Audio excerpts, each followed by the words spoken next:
Welcome to another episode of the Part 145 EASA training from Phoenix Way Academy. Hi, I'm Sarah.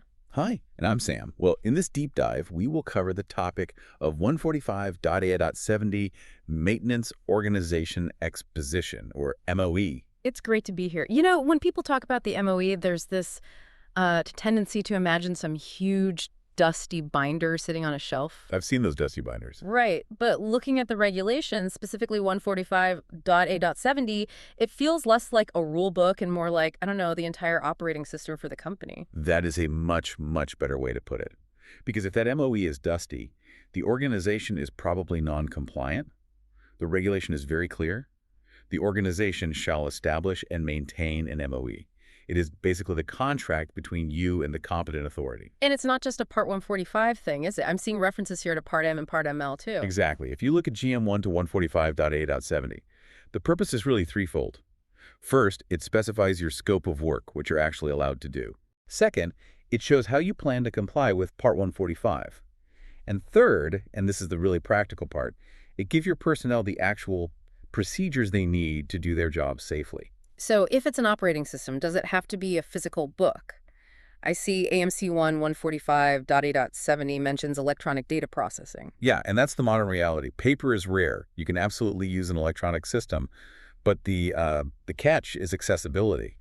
Everyone, from the accountable manager to the mechanic on the ramp, must be familiar with the parts relevant to their job. So no excuses. No excuses. And if you have other manuals, the MOE needs to have clear cross-references. It all has to link together. Okay, let's get into the architecture of this thing. The AMC breaks it down into very specific parts. It starts with Part 1, General.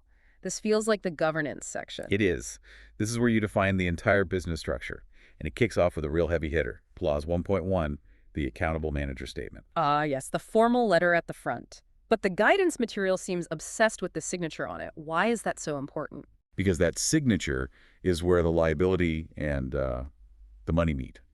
Clause 1.1 is a promise that the MOE will be followed, always. But here's the crucial detail. If the accountable manager is not the CEO has to countersign it. Countersignature. That's fascinating. It basically stops the CEO from ever saying, oh, I didn't know we needed budget for that safety procedure, right? Precisely. It ties the person with financial power directly to regulatory compliance. It's an acknowledgement that your approval can be revoked if you don't hold up your end of the deal.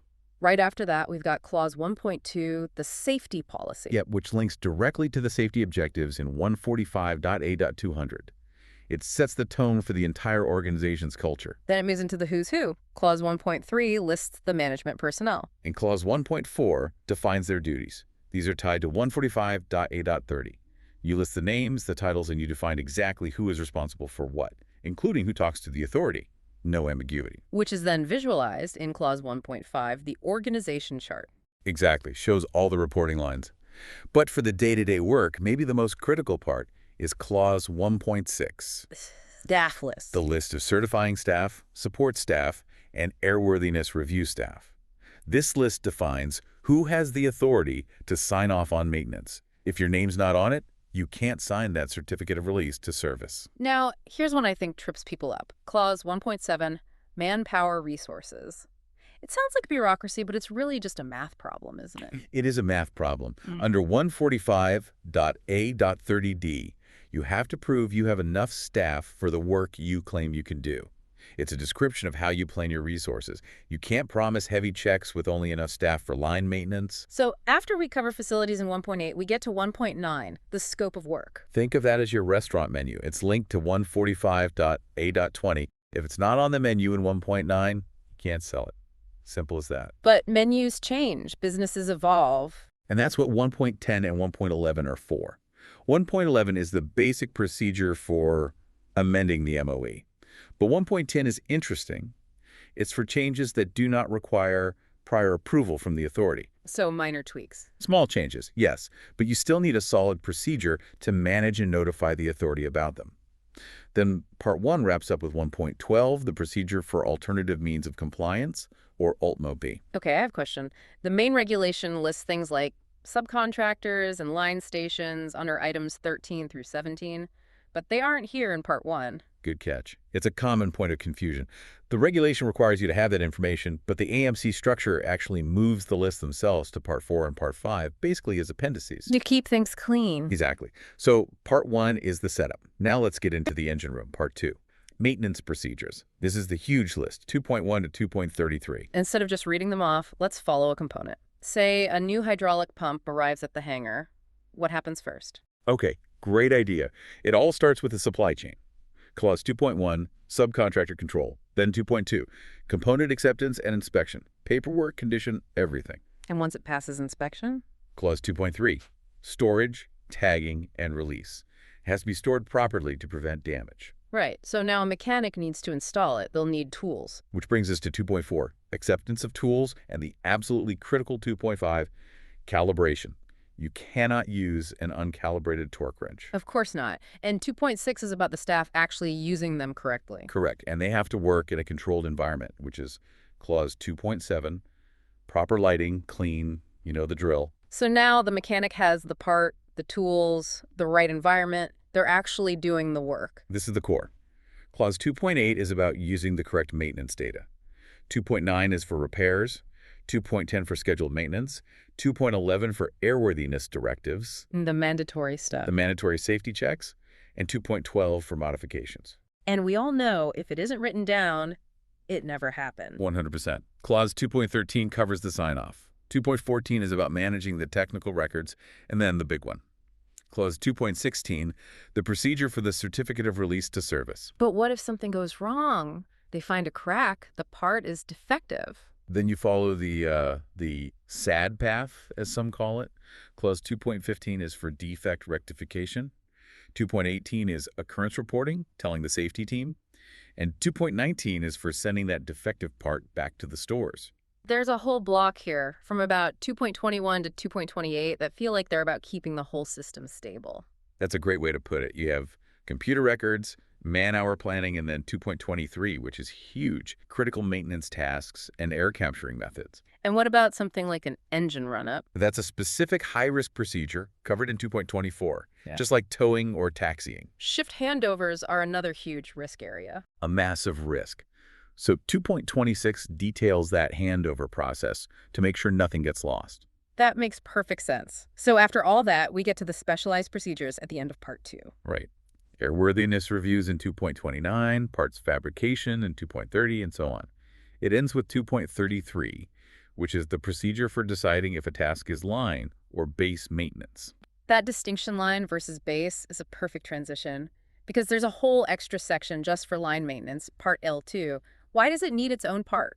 Because the line environment is a totally different world. You're outside, it might be raining, the clock is ticking, and passengers are waiting. The procedures have to be adapted for that reality. So what are the key differences in L2? Well, L2.2 is a big one. Servicing, fueling, de-icing. You're not de-icing an aircraft inside a hangar. And L2.3, defect control, is different when a plane is due to fly in 30 minutes. I can imagine. Then you have things like L2.5 for pooled or loaned parts between airlines, very common at a busy airport. And of course, L2.7, which is critical tasks specifically for the line environment. Okay, so Parts 2 and L2 cover the how-to. Now we get to Part 3, management system procedures. This feels broader than just old-school quality assurance. It is. It's the modern integrated safety management system, or SMS. It's not just did we follow the rule anymore. It's are we actually safe? And it starts right away with risk management. It has to. 3.1 is hazard identification and risk management. 3.2 is the internal safety reporting system. That's the all-important feedback loop. And once a hazard is reported, the company has to act on it. Which is 3.3, safety action planning. Then 3.4 is monitoring your safety performance. And 3.5 is managing change so you don't accidentally introduce new risks. And 3.6, safety training. Including human factors. It's critical. Then after the ERP in 3.7, we shift back to compliance monitoring in 3.8. That's your audit function. The rest of Part 3 looks like it's all about people, qualifying the staff. You got it. You can't have a safe system with untrained or incompetent people. It covers everything from certifying staff qualifications in 3.9 to competency assessments in 3.19. So it's not just about having a license. Not at all. It's about being competent for the specific tasks you were given. It covers mechanics, inspectors, everyone. It even covers specialized activities like NDT in 3.17. It's incredibly thorough.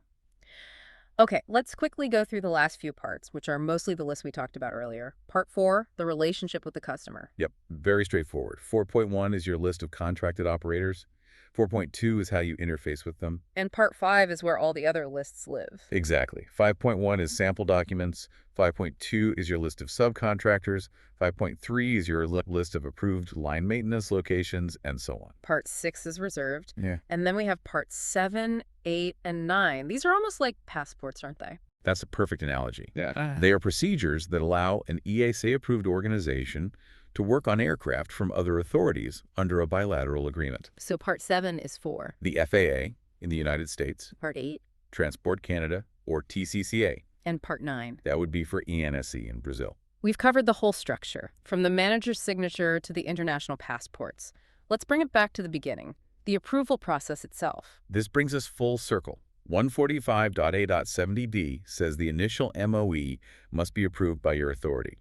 But subsection C and 145.A.85A are the reminders that this is a living document. Major changes need prior approval. But it must always reflect what you're actually doing. It must always reflect reality. If you change how you operate, you must change the MOE. It really is the operating system. If the code is wrong, the system crashes. And in our industry, we simply cannot afford a system crash. In the next episode, we will cover 145.A.75 privileges of the organization. Follow us on social media under the name Phoenix Way Academy. Thanks for listening. Goodbye.